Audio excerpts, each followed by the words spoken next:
बड़ा सबसे विश्व का सबसे बड़ा ऑफिस बनेगा तो गुजरात में, सबसे बड़ा जो स्टैचू बनेगा गुजरात में, सबसे बड़ा स्टेडियम बनेगा गुजरात में, सबसे बड़ा स्ट्रक्चर अगर कहीं पे बिल्ड होने वाला होगा तो वो गुजरात में होगा, सबसे बड़ा सिटी बैठने वाला होगा तो गुजरात में बैठा होगा।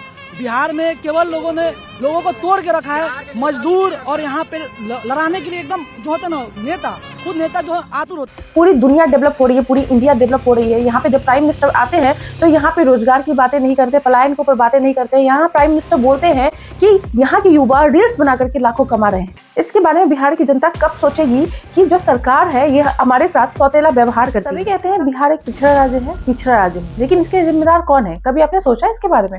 मैं आपको बताती हूँ, इसके जिम्मेदार सिर्फ और सिर्फ बिहार की जनता है।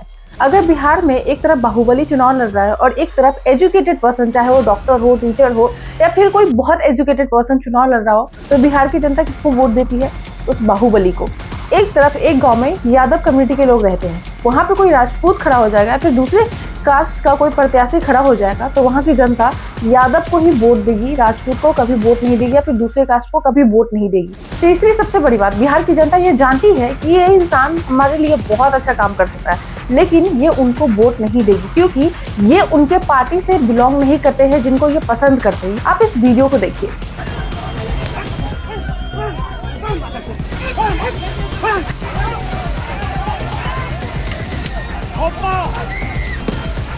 2025 में क्या क्या हुआ बिहार में? पेपर लीक हुए, छात्रों पे इतना अत्याचार हुआ, पुलिस ने लाठी से मार मार के छात्रों को भगाया वहां से, लेकिन सरकार जो है तो ये सब तमाशे देखते रही, सरकार ने कुछ नहीं किया इसके ऊपर।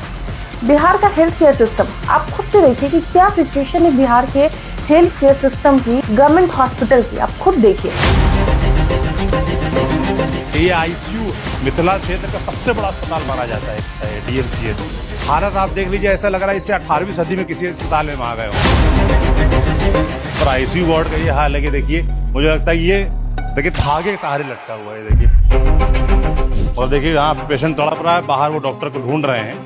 अरे भैया मत दिखाना, अंदर बहुत गंदा है, इधर मत दिखाना। पानी आ नहीं रहा, भयानक गंदगी इसमें पड़ी हुई है। भैया बाहर। हाँ जी, 1500 का अखबार लाए, 1300 का अखबार लाए, 1200 का अखबार लाए। ये ऑक्सीजन मास्क भी बाहर से खरीद के लाए। अस्पताल में नहीं मिला तो वो वाला ऑक्सीजन नहीं काम किया, बोला। आपके घर में कोई नेता नहीं, कोई बड़ा अधिकारी नहीं? नहीं है ना, इसीलिए आप लोग को डांट रहे हैं। हाँ। अगर आप लोग किसी नेता अधिकारी के रिश्तेदार होते ना तो आपको नहीं डांटा जा रहा होता। लेकिन इसके ऊपर बात कौन करेगा? जनता कब सवाल उठाएगी? अभी भी हम जानते हैं कि बिहार में कुछ नहीं होने वाला है क्योंकि यहाँ की जनता खुद नहीं चाहती। बिहार बोर्ड की दशा ऐसी है कि 3 साल का ग्रेजुएशन 5 साल में होता है। सबसे बड़ी तो पलायन की समस्या है। आप खुद देखिए कि क्या सिचुएशन हमारे बिहार की। हम सभी यहाँ से पलायन करते हैं, चाहे अच्छे स्कूल के लिए हो, अच्छे कॉलेज के लिए हो, अच्छे हॉस्पिटल के लिए हो, अच्छे जॉब के लिए हो।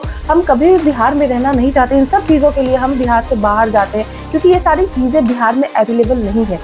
लोग वहाँ दिल्ली, बनारस, पाकिस्तान, हिंदुस्तान कहाँ जा रहा? उधर नहीं जाता, सब बिहार में ही काम करता।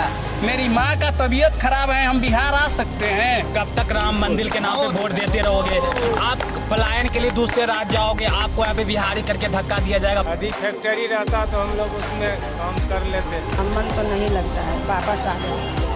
भेड़ बकरी जैसे नहीं होता है, ट्रेन में घुसा के आप ले जा रहे हैं, मुंबई, गुजरात, दिल्ली, वहाँ खड़ा रहे हैं। अभी हम बात नहीं करेंगे तो कब बात करेंगे? पूरी दुनिया जानती है कि बिहार में शराबबंदी लागू है, लेकिन ये सिर्फ एक लिखित में लागू है। सुनने में लगता है कि बिहार में शराबबंदी लागू है, लेकिन सच तो ये है कि बिहार में शराबबंदी लागू ही नहीं है। जगह जगह, गली गली, नुक्कड़ नुक्कड़ पे शराब बिकती है, वो भी जहरीली शराब, जिससे कि लोग उनका सेवन करते हैं और लोग मरते हैं। लेकिन इसके बारे में कौन बोलेगा? पूरी दुनिया डेवलप हो रही है, पूरी इंडिया डेवलप हो रही है। यहाँ पे जब प्राइम मिनिस्टर आते हैं तो यहाँ पे रोजगार की बातें नहीं करते, पलायन के ऊपर बातें नहीं करते। यहाँ प्राइम मिनिस्टर बोलते हैं कि यहाँ के युवा रील्स बना करके लाखों कमा रहे हैं। इस सस्ते डेटा का सबसे ज्यादा फायदा बिहार के मेरे नौजवानों ने उठाया है। इस पर रील्स बन रही है ना, बिहार के बहुत सारे युवा इंटरनेट से अच्छी खासी कमाई भी कर रहे हैं। नौकरी की कभी बात नहीं करते, इन्वेस्टमेंट की कभी बात नहीं करते हैं।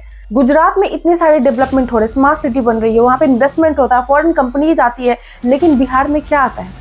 बिहार में सिर्फ रील्स बनाने की बातें करते हैं आप, गुंडागर्दी की बातें करते हैं आप कि यहाँ पे जंगल राज चलता है। कभी ये क्यों नहीं सोचते हैं कि इस जंगल राज्य को कैसे एक डेवलप्ड राज्य बनाया जाए? इसके बारे में बिहार की जनता कब सोचेगी कि जो सरकार है ये हमारे साथ सौतेला व्यवहार करती है? अभी भी हम जानते हैं कि बिहार में कुछ नहीं होने वाला है क्योंकि यहाँ की जनता खुद नहीं चाहती है। आपने एजुकेशन सिस्टम देख लिया, हेल्थ सिस्टम देख लिया, और भी बहुत सारी चीजें आप देख रहे हैं। अभी भी इसके बारे में सोचो कि कौन हमारे बिहार का डेवलपमेंट कर सकता है, कौन हमारे बिहार को बदल सकता है, हमारे बिहार की जितनी भी समस्याएं हैं उसको कौन दूर कर सकता है। आप उन्हीं को वोट दो। प्लीज अपने कास्ट और पार्टी के बेसिस पे किसी को मत चुनो। आप उन्हीं को वोट दो जो आपको लगे कि हाँ सच में ये हमारे लिए काम कर सकता है। पैसे पे मत जाओ। 10,000 रुपए जो अभी आपके अकाउंट में मिल रहे हैं वो आप ही के पैसे हैं जो आपके बिहार के डेवलपमेंट में ना लगा करके अभी बचाया गया, ताकि वो आपको 10,000 अभी दे सके और फिर 5 साल तक आपके बिहार को बर्बाद कर सके। आपके फ्यूचर के साथ खेला जाए। हमारा एक एक वोट मैटर करता है। प्लीज आप उन्हीं को वोट दे जो सच में आपके बिहार को बदल सके। आज के वीडियो में बस इतना ही। मिलती हूँ मैं आपसे नेक्स्ट वीडियो में। तब तक के लिए जय हिंद, जय भारत।